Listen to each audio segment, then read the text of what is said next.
We're back again. Excited about another podcast. Thank you for joining us here on the Biblos Network. Man, it's good to be back. It's good to be back. We've been doing a lot of traveling. Oh, man. Yeah, having a good time, but it is busy. Yeah. Good things. Sounds like something Brother Urshan would say. Good things happening. Good things in are the happening. Kingdom of God. That's exactly right. That's it. Man, I'm excited to be back. A lot of things have taken place and more things are taking place. And yeah, cool stuff. I'm excited about today's topic. Yeah, today's topic is going to be a little, it's an interesting one for me and for my wife, I think, and hopefully it's interesting to you. Today we want to talk about chasing chatter. Yeah.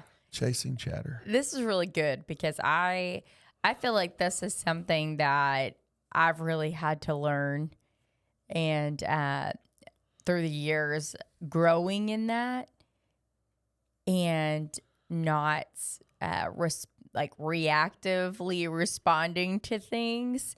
That's been something that just moment of transparency, I've had to just work on. Yeah.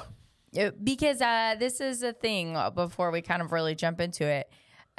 We can't control the flow, all the flow of information. Right. And I think that sometimes even just as Pentecostals as a whole, we can show our witness sometimes by trying to control all of the information flowing. So let's dive into that. Maybe introduce us to the topic a little bit. Yeah, because this is a great segue into your book. Yeah, so just recently I partnered with Truth Book Co. Shout out to Brother Jordan Fry and Truth Book Co.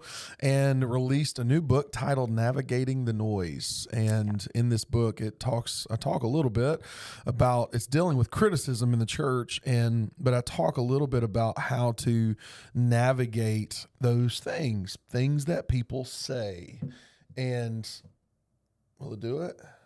We'll find out. Yeah, I'm not going to try it. I'm afraid. I'll put it right here. Okay. I talk a little bit about how to navigate things that people say, right? One of the things that I think is really important is sometimes we deal in extremes in the church, in the world, in ourselves. Mm-hmm. And we try to make the exception the rule. Yeah. And that's what we're talking about when we're talking about chasing the chatter. Yeah. We're talking about how that whenever you hear something, so-and-so said, how many times do you hear that, right? People are saying. Yeah. I've heard people are coming to me. My next question, and this is a leadership principle, and we'll probably get into the home too, and life, personal life. But when people say, people are coming to me, my first question is who? Mm-hmm. Well, wouldn't be fair. Well, why not? Yeah. They've already come to you. That's right. And, the thing about it is that, well, that's a little, like you could bifurcate right there.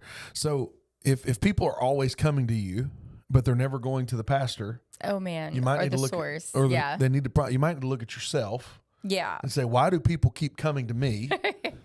Right.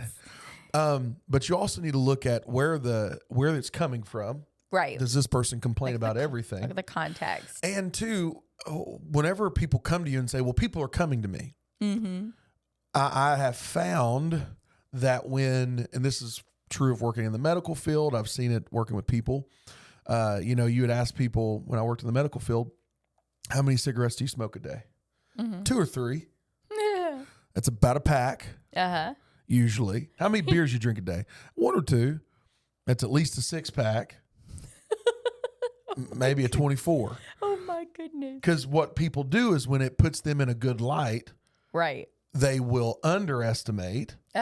When it's something negative, people will often overestimate. That's really good. Yeah. Right? Mm-hmm. And this has just been this is obviously not always the case, but I would say it is a larger percentage that will do that than don't. Yeah. And I think we all can be guilty of that because of our humanity. Yeah. is we'll overemphasize. For sure. Yeah. Just, and I think I've heard it a couple times. Well, people are coming to me. Well, okay. Who are they? Both times that's happened to me as a pastor, when it's come to me, even from people that are influential to me, never really turned out to be that big of a deal. Right. Yeah. Well, and I think I've heard you make this distinction, so I hope I'm not putting you on the spot, but I hope so too, because I might not remember. Well, we'll talk through it. But there's a difference between a genuine criticism or genuine concern and then something that's just people talking. Yeah. So the thing about it is, and I say this a lot, is a concern, if not brought to the source of it, can sound a lot like a criticism. Yeah. Right? So if you really are wanting things to be better, you need to take that concern to the person that can actually make them better. Yeah. Right? Because yeah. And so that's a really important distinction. But you're right. I think sometimes, let's say one person came to me and said, "Man, I wasn't really happy with service the other night." Mm-hmm. That's 1 out of 300. Right. That's an extremely low percentage. Right. Right? Yes. Let's say there is silence behind that one. Yeah. It's still an extremely low percentage. Yeah. Right? Right. Because there will always be silent dissidents. Of course. In a church. And that's just part of nature and part of humanity. Absolutely. But I think the thing about it is that if you chase that one thing, yes, you're always going to be chasing. I figured that out the hard way. Yes. My personality is confront. I told our church this Sunday night, I was kind of riffing at the end of my sermon, and I said, I'm one of these, why wait till tomorrow? We can take care of right now. Yeah. Right. Yeah. And it's been a little while back, and God told me to wait on something. Well, it was about 2 weeks that he had me wait. It ended up being, he didn't give me a time frame when I started. I just knew I did not need to do it right then. Right. And, you're like, well, just 2 weeks? Yeah, man, to this old boy, it's like an eternity. Yeah. And so, what God was trying to teach me was that you don't need to chase everything. That's right. Like, you don't have to just go after every word, every thought, somebody may say something, and that's okay. Of course. Yes. It don't mean you need to chase it. Well, I think it was, and I'll probably butcher it a little bit. I'm very sorry. But Pastor Doug Walker, I heard him say on Truth Talks podcast that his definition of spiritual abuse is when you respond and go in on every single little thing. Yeah, that's a good summary, I think. And he really expanded on that a little bit. But when you are just everything, think about it from a leadership context in the church, every single thing that happens, everything that people say, everything that's done, you just automatically throw the full weight of your spiritual authority behind it and you just go in. Well, that's pretty intense. And I think that's our control taking over sometimes when we really have to let things play out, which you and I have talked about. We also have to, if you're a pastor, you're preaching, you preach the word of God and let the word of God do the work, and you instruct in righteousness and you correct in love.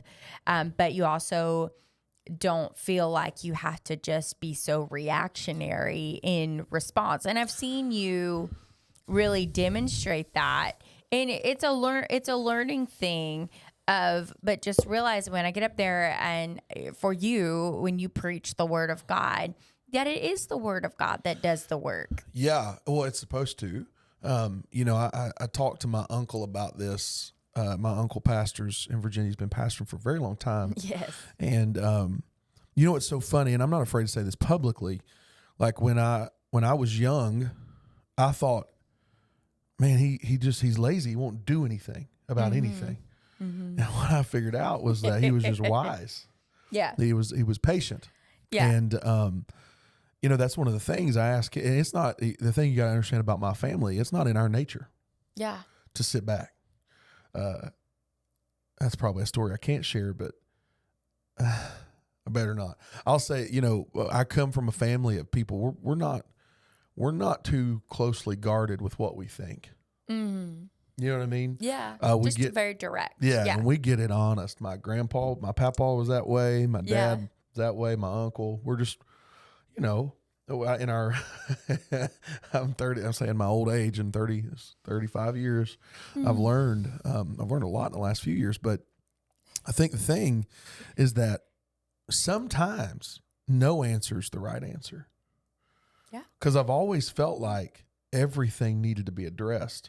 Yeah. And early on, this was probably within the last 2 years, God, you see, one of the questions I like to ask God is if we're going through something, I'm like, God, what are you trying to teach me?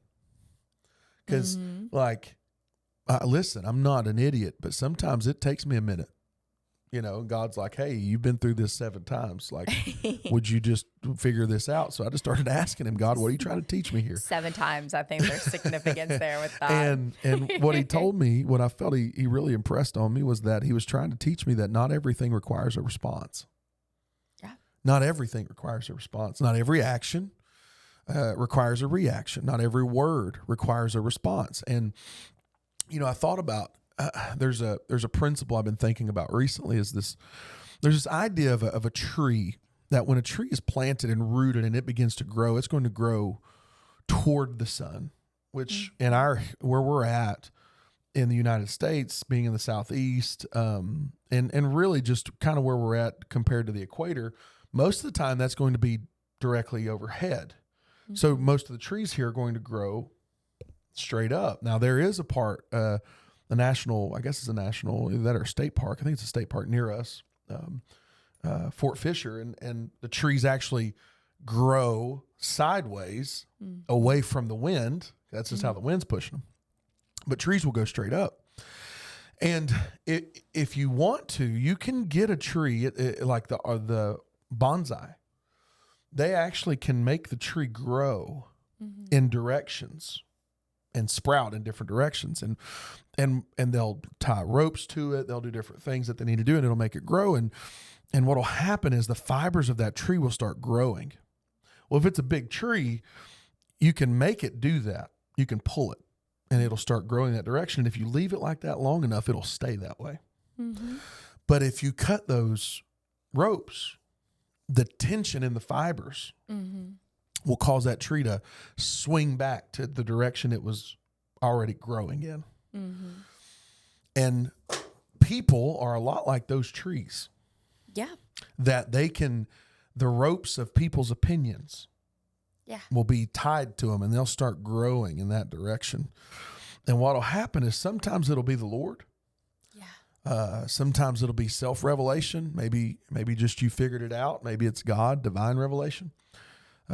God will cut the ropes. Mm-hmm. And when God cut the ropes, whew, there's this almost violent swing. I've seen trees do that. I've watched my dad cut trees down when another tree that is large falls onto another larger tree. The larger tree that's still healthy can hold its weight of the other tree, but it begins to bend on where the weight's going. Mm-hmm. But when you cut that tree that fell on top of the other one down out of the system of the other tree, of the healthy tree will spring right back up violently. Mm-hmm. And sometimes that's what happens with people. People talk about church hurt and things like that. Sometimes people in a church can get a pastor or a leader to grow in a direction they want them to grow. Mm-hmm. And it's the opinion, the chatter that pulls them that direction. Yeah. But if you're a man or a woman of God, God's going to get a hold of you, and he's going to cut those ropes. And if you're not careful, the growth is not what hurts the person. The growth is what's going to hurt the tree. And if the tree's the pastor, it's what's going to hurt the church. Yeah. But when those ropes are cut, it's it's the resetting of everything. Well, I think this would be helpful for me and everyone else. Just a question that I think you can probably walk us through. Oh boy.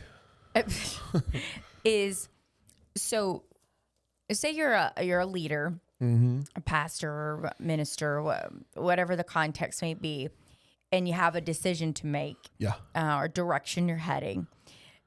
How can you, what has been your experience on differentiating between what is the voice of God holding you back and saying, maybe slow down, take your time, or what is underlying the opinions of people or, critiques that in your mind, like, hey, this group of people or these people in particular are going to be upset or offended if we move forward with this. Like, talk to us a little bit about navigating through that wisely, because that's tough. It is tough, and if you are the pastor, you're accountable to God, right? And you're the steward of people's salvation and their money, right? Yeah, or really God's money. Because they give it to the Lord, they make the decision to be saved, but you are leading them in spiritual You're accountable things. to them in that way, right? You're not accountable to them to every bit of the day. Like what I mean by that, you're not accountable for their happiness. Yeah. You're accountable for their salvation in that you preach the truth to them. That's right. Yep. If you're a leader, you're accountable to the pastor. Yes. And then everybody you lead, you're accountable to them in the same way. Mm-hmm. I think for me, one guy I like a lot said one time, why give information when you can tell a story? Stories hit better. That's good. So it was last year, last year, that I was struggling with this decision. And our church, to give you a little backstory context, our church had bought 6.5 acres of land on a really good piece of real estate nestled in beautiful neighborhoods with the goal to build on at some point. And 6.5 acres we purchased for, a little bit less than $750,000 here in Wilmington's prime real estate. We paid it off 2.5 years. Miracle, blessing of the Lord.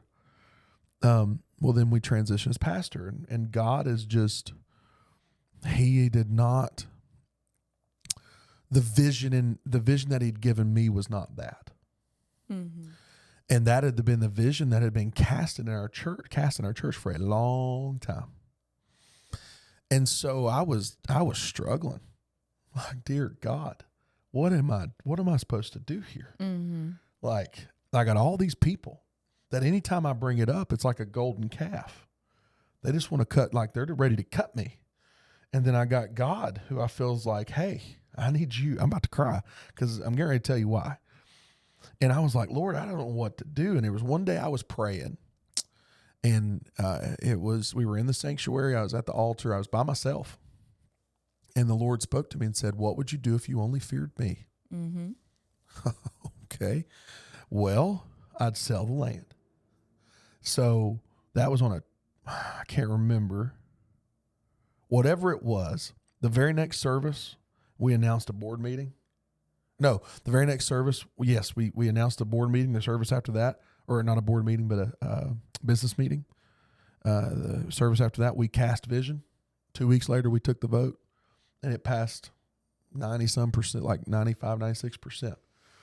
I remember those 2 weeks. Yeah, those were rough 2 weeks. But the whole thing was,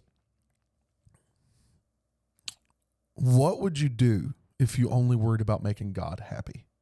Yeah. Right? Like, fear the Lord and keep his commandments. Well, and what's so interesting about that, and I think just for a point of clarification, the overall vision for the Never church changed. Did not change. It was just about that building. It was and just that property. Yes, it was just location. Some of the nuances of how that vision was going to be accomplished. Yeah. And that's an important differentiation 100%. when navigating people's responses to things, because when you're a leader, Yeah. And actually you and I have seen this in doing marriage retreats a lot. A lot of times couples will desire the same thing, but how they're getting there is two different approaches. And how they're voicing it. Yeah. Language matters a lot. Yes. I'm sorry, but continue on. No, you're right. Like, but what happened is we did that. It's on the market now. Yeah. Like, I think the thing is that when God is wanting you to do something, you are not responsible for people's, like, and I say happiness, but they're being pleased with you.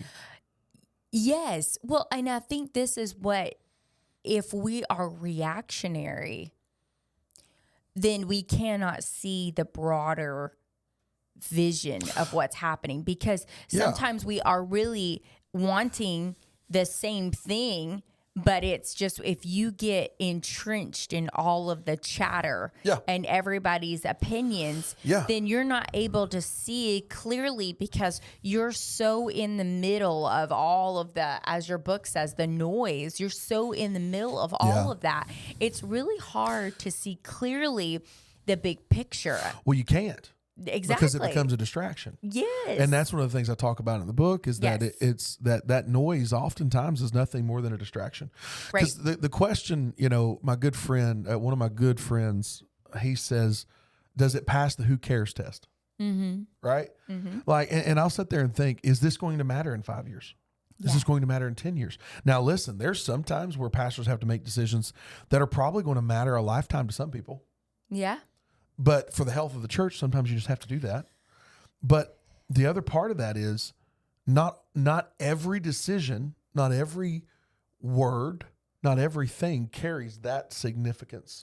Yeah, but what I've seen is that we can make it carry that much significance, because I, as someone that has really had to overcome a lot of people-pleasing tendencies that I didn't realize I even had until I became a pastor's wife, and realizing, like, oh my goodness, for me personally, I could be so scared of offending people and not meeting.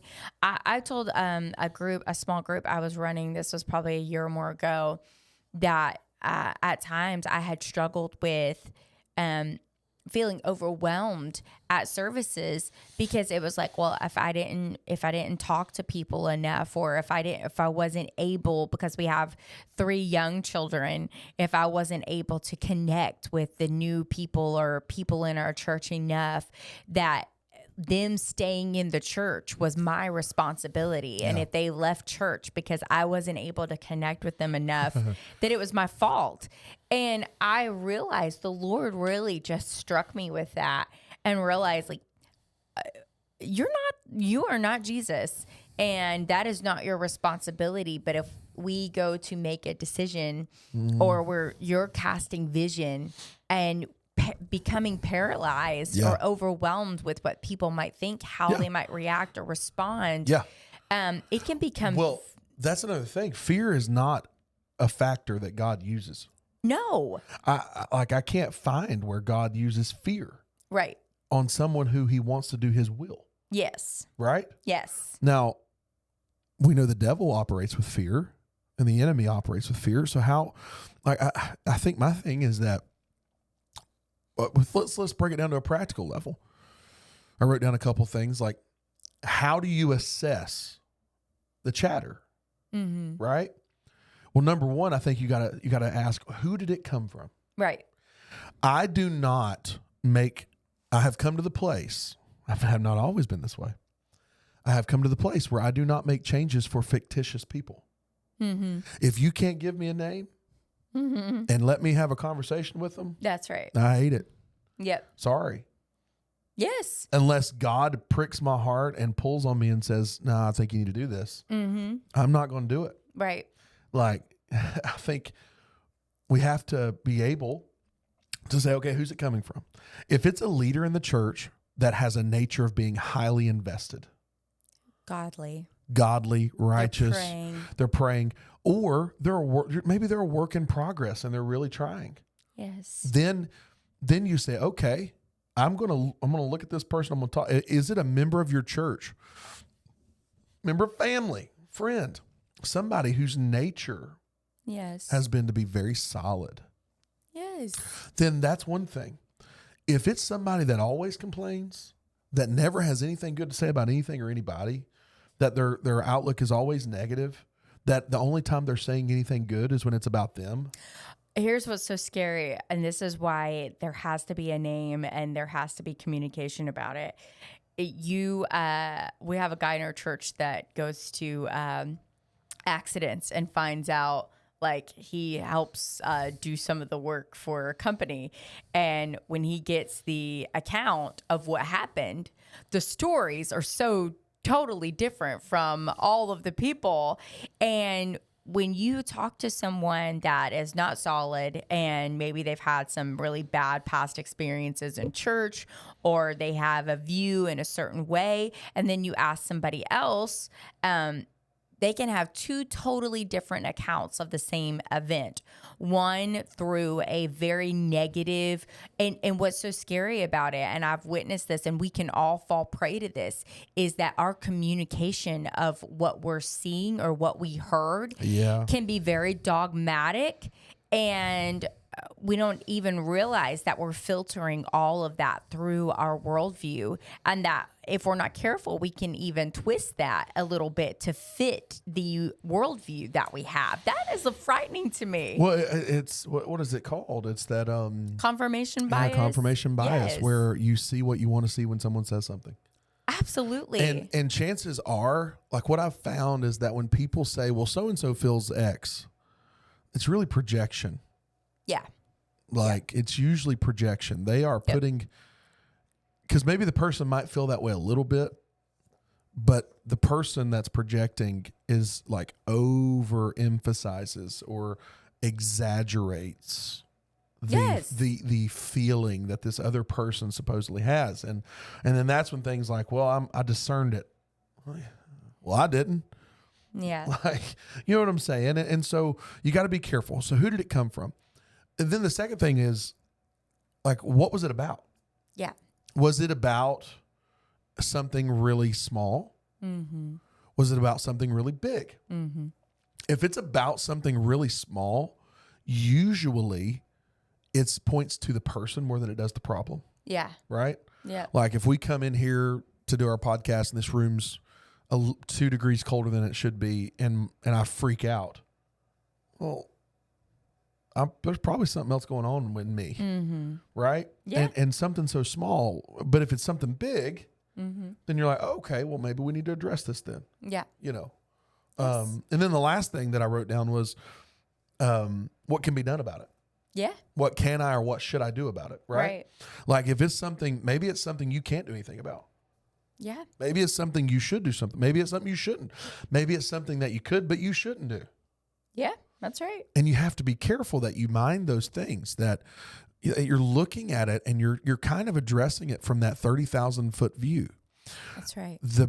Some of the biggest issues that I've ever seen made in a church are people left their height of point of view, and they got down into the weeds of emotions with people. Yes. And if I don't care if you're a missionary, if you're a pastor, if you're a preacher, you're a teacher, you're just a good old saint of God that works and pays your tithes, the worst thing you can do is tie your emotions to a problem.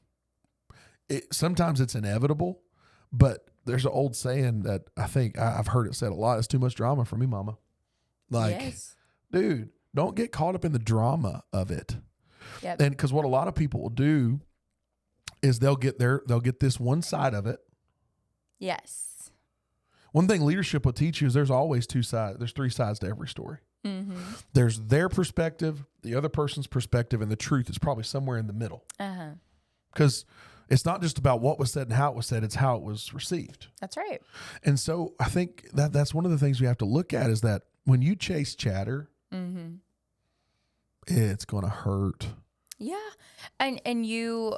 Because what happens is our mind naturally gravitates toward, like, when we hear things like, well, this person said this, or some people came to me and said this, and it's all very mysterious as to who said what.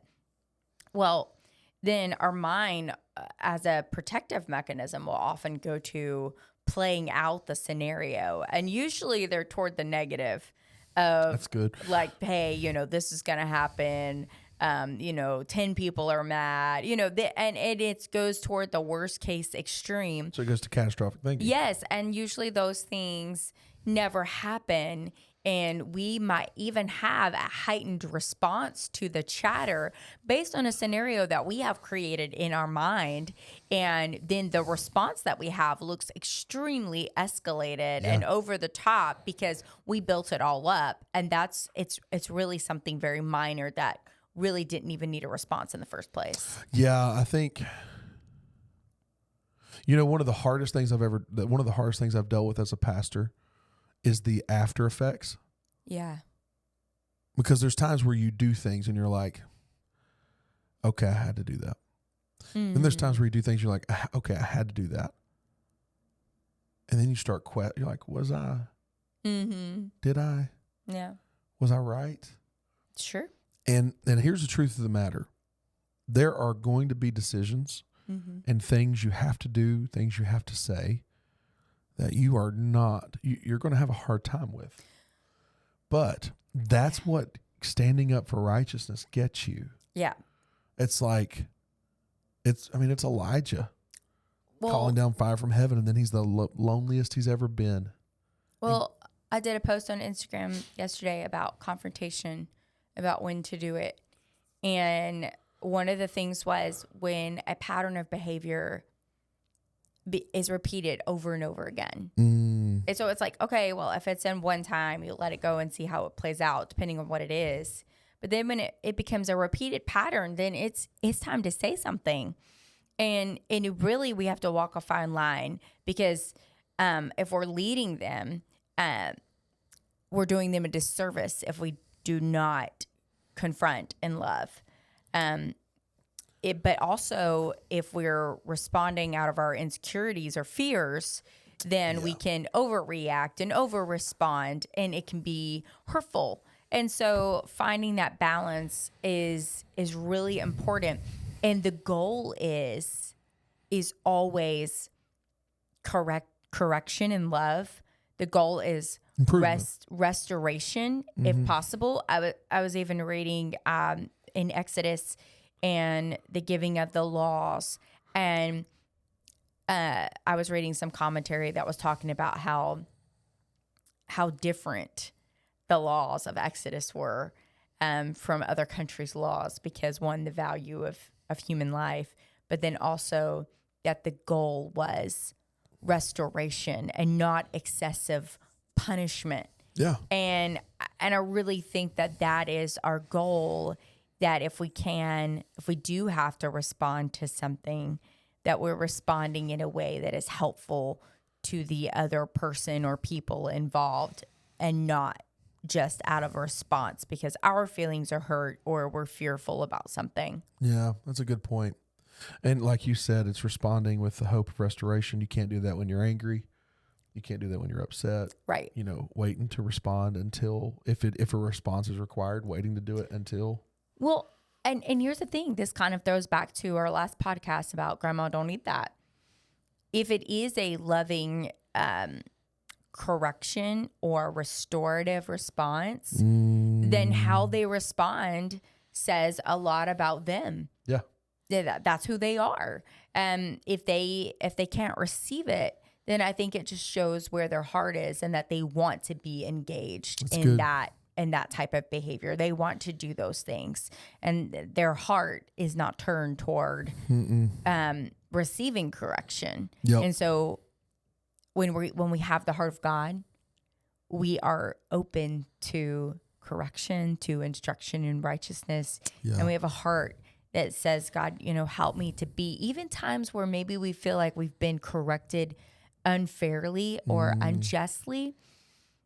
The heart of a believer that's turned toward God is, okay, God, well, what can I receive out of this? Even if the execution wasn't perfect, God, is there something there that I can receive that you are working out in me, that I can become more like you? Yeah, that's true.